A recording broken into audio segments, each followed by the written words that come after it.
Passe ta main en dessous. Là, simplement, tu viens agripper. Oui. Et là, cercle. Pour te dégager. Et là, poum.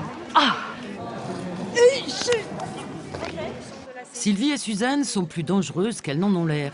Professeurs de Viet Vo Dao et de Yosekan Budo, elles savent se défendre. Fortes de leur expérience, elles montrent aux novices comment riposter à une attaque avec quelques gestes simples. Il faut arriver à créer un mouvement réflexe. Le mouvement réflexe, il va se faire à force de travailler. C'est-à-dire qu'il faut le refaire. Et après, dès que vous avez une agression, refaire le même mouvement, ça deviendra instinctif. On cherche protection, réaction et pouvoir s'enfuir. C'est tout ce qu'on cherche.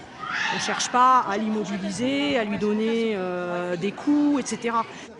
Cette mise en situation et cette initiation aux arts martiaux apprennent aux femmes qu'elles peuvent se protéger.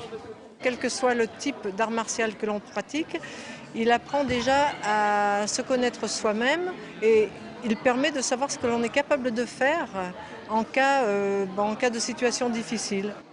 Face à une agression physique, la plupart des femmes se sentent vulnérables. Pour ne plus être une victime, il faut savoir combattre. Ça augmente la confiance en sa capacité de faire face à une situation de violence potentielle. Ça augmente aussi l'estime de soi, qui est souvent mise à mal chez des femmes qui peuvent être agressées, qui ont déjà été agressées, donc c'est fondamental. En cette journée pour l'élimination de la violence à l'égard des femmes, Déclic pour des claques met l'accent sur la prévention. Faire baisser la violence, c'est aussi changer le comportement des potentielles victimes.